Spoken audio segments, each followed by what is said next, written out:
Hello everyone, good morning. और आज है भाई दूज, तो मैं यहाँ पर भाई दूज की पूजा बना रही हूँ। पूजा में बता देती हूँ क्या क्या बनता है। हमारे यहाँ 7 बहनें होती हैं, एक भाई होता है, शिव जी पार्वती जी से लोढू बनती है और सर्प बनता है और एक दरवाजा बनता है और रुई की माला बनाई जाती है पूजा में। और भोग में जैसे चना दाल है, ड्राई फ्रूट मैंने रख दिया क्योंकि मिठाई नहीं थी मेरे पास, मतलब कोरी मिठाई नहीं थी, सब मतलब यूज़ की हुई थी, इस वजह से मैंने नहीं चढ़ाई। और रुई की माला लंबी बनाई जाती है, जितनी लंबी बनाओ ना उतनी लंबी कहते हैं भाई की उम्र होती है।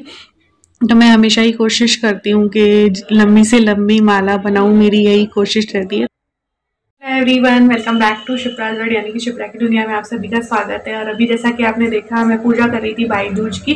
तो भाई दूज की मेरी पूजा हो चुकी है। अब मैं कुछ नाश्ता वगैरह बनाऊंगी, क्योंकि जब तक पूजा नहीं होती तब तक नाश्ता वगैरह ना तो मैं करती हूँ, कुछ खाती नहीं हूँ मतलब, और बनाया भी नहीं है मैंने अभी तक। सबसे पहले पूजा का ही काम किया है, नहा धो के साफ सफाई करके। और मैं हैप्पी भाई दूज क्षितिज, क्षितिज को भी यहीं से भाई दूज की विशेष दे रही हूँ, क्योंकि शायद आज मेरा पॉसिबल नहीं हो पा रहा है जाना। और मेरे सभी भाइयों को भी यहीं से विशेष दे रही हूँ। मेरे 2 और भाई हैं, मेरे कजिन ब्रदर, उनको भी हैप्पी भाई दूज। और तीनों ही मुझसे छोटे हैं, तो मेरा बहुत बहुत आशीर्वाद है तुम सभी का, स्वास्थ्य अच्छा हो, लंबी उम्र हो तुम सबको। तो यही मेरी विशेष हैं। और तो चलिए आगे ब्लॉग को कंटिन्यू करते हैं और फिर मिलती हूँ आप लोगों से।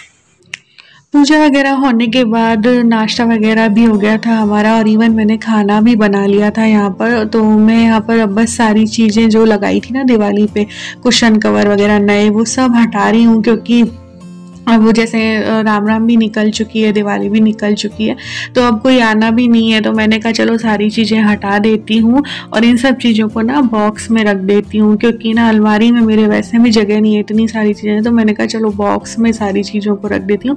कुशन तो मैं वैसे भी बॉक्स में ही रखती हूँ, तो ये नए कुशन कवर भी मैंने कहा चलो बॉक्स में ही रख देती हूँ। बेडशीट भी मैंने चेंज कर दी है। और सजाने से ज़्यादा ना घर को समेटने में बहुत ज़्यादा टाइम लग जाता है।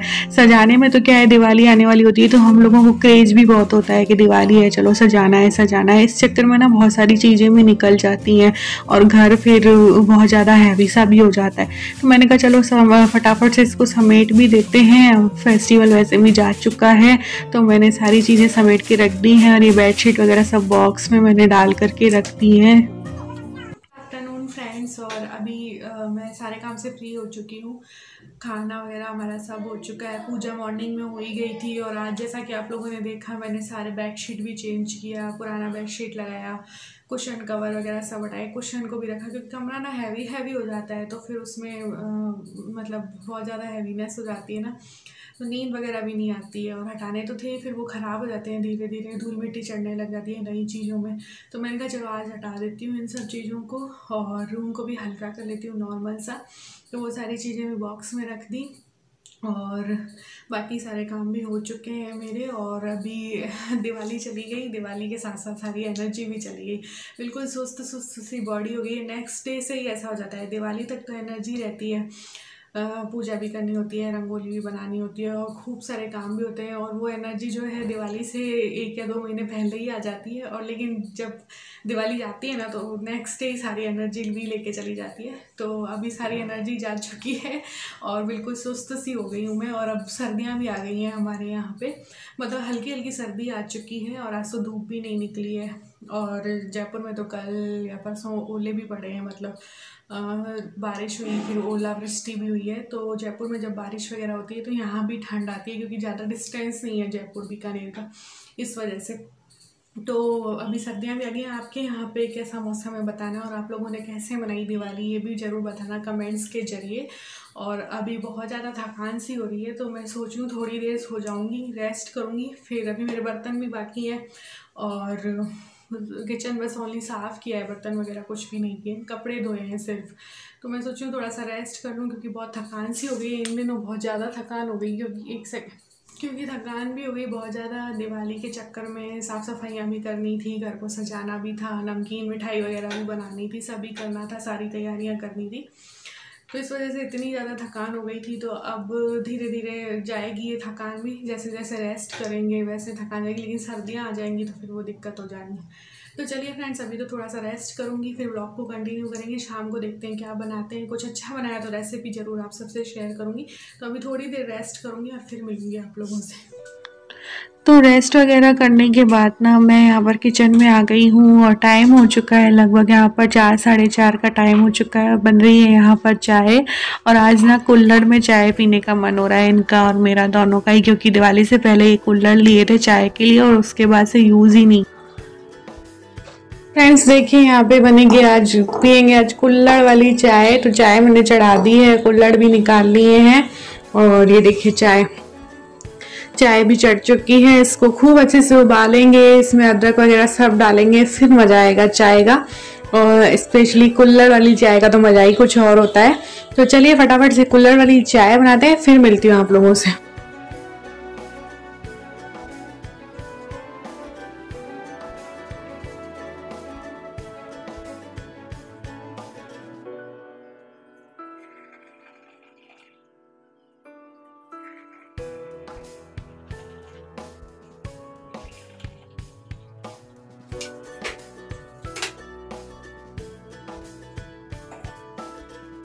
तो यहाँ पर चाय रेडी हो चुकी थी और हम लोग चाय को एंजॉय कर रहे हैं। और कुल्हड़ वाली चाय का ना टेस्ट अलग सा ही लगता है। बनती तो सेम ही है जैसे चाय हम नॉर्मली बनाते हैं, सेम उसी तरीके से बनाई थी, लेकिन ना कुछ टेस्ट जो है वो डिफरेंट हो जाता है। पता नहीं क्या इसका रीज़न है, लेकिन हाँ काफ़ी अच्छी लगती है। और सर्दियों में तो मज़ा ही अलग है कुल्हड़ में चाय पीने का। तो अगर आप लोगों ने कभी कुल्हड़ में चाय ट्राई नहीं की है ना, तो ज़रूर से ट्राई करना, बहुत अच्छी लगती है।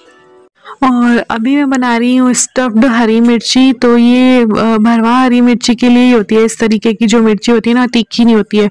इन्हें अच्छे से मैंने धो लिया है, साफ़ कर लिया। और अब इनमें ना मैं कट लगा रही हूँ बीच में, क्योंकि हम स्टफिंग करेंगे ना, और मैं बनाऊंगी बेसन की स्टफिंग। और इनमें ना बीज भी नहीं होते, बहुत कम बीज होते हैं। और जैसे जैसे पतली हरी मिर्ची होती है ना, उसमें तो बीज होते हैं, और उसमें जो बीज होते हैं वो तीखे भी होते हैं। ये वाली मिर्ची बिल्कुल भी तीखी नहीं होती है। और यहाँ पर मैंने बेसन ले लिया, बेसन में हल्दी ऐड कर दी है, नमक ऐड कर दिया है, लाल मिर्ची पाउडर ऐड कर दिया है, धनिया पाउडर ऐड कर दिया है, और थोड़ा सा टेंगी फ्लेवर देने के लिए नींबू का रस इसमें ऐड करूँगी। आधा नींबू का रस मैं इसमें ऐड कर रही हूँ।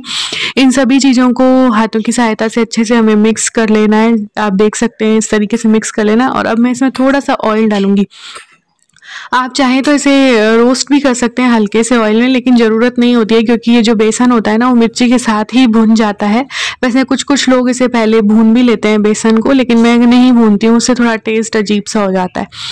और अब मैं ये जो स्टफिंग है वो सारी इसमें हरी मिर्ची में फिल कर दूंगी अच्छे से। और ये हरी मिर्ची बहुत ही अच्छी लगती है। इसे आप पराठे के साथ खा सकते हैं, पूरी के साथ खा सकते हैं। कभी सब्जी बनाने का मन नहीं हो तो दाल के साथ भी आप इसे यूज़ कर सकते हैं। और ये जो 2-3 दिन ख़राब भी नहीं होती, फ्रिज में अगर आप रख दो ना, तो 2 से 3 दिन ये ख़राब भी नहीं होती है। सफ़र में भी इवन आप इसे लेके जा सकते हैं। तो यहाँ पर ऑयल गर्म हो चुका था, जीरा डाल के मैंने चेक कर लिया है। और अब सभी हरी मिर्ची को इस तरीके से डालकर हमें ढक कर के पकाना है, और बिल्कुल लो फ्लेम पे, सिम आँच पे हमें पकाना है। बीच बीच में इस तरीके से उलट पुलट करते रहना है। और ये बनती भी बहुत जल्दी है, मतलब इंस्टेंट आप बना सकते हैं इसे। अगर आपका कभी कुछ नहीं बनाने का मन हो तो आप ये भी बना सकते हैं, और इसके साथ पराठे बना सकते हैं, तो बहुत टेस्टी लगती है। तो यहाँ पर देखिए मेरी जो स्टफ्ड हरी मिर्ची है वो बनकर रेडी हो चुकी है। एक बार और इसे चेक कर लेंगे अच्छे से, फिर गैस की फ्लेम जो है वो ऑफ कर देंगे। तो ये देखिए कितनी टेस्टी लग रही है ना, बहुत टेस्टी लगती है सच में। तो ये तैयार हो चुकी है।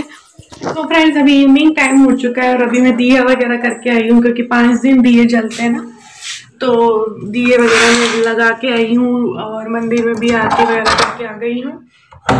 और खाना भी मेरा लगभग बन चुका है। तो इस व्लॉग को यहीं पे एंड कर देती हूँ। थोड़ा सा बाहर का नज़ारा भी आपको भी दिखा देती हूँ। नीचे दिए लगा के आई हूँ, तो अभी दिखाती हूँ, 1 सेकेंड।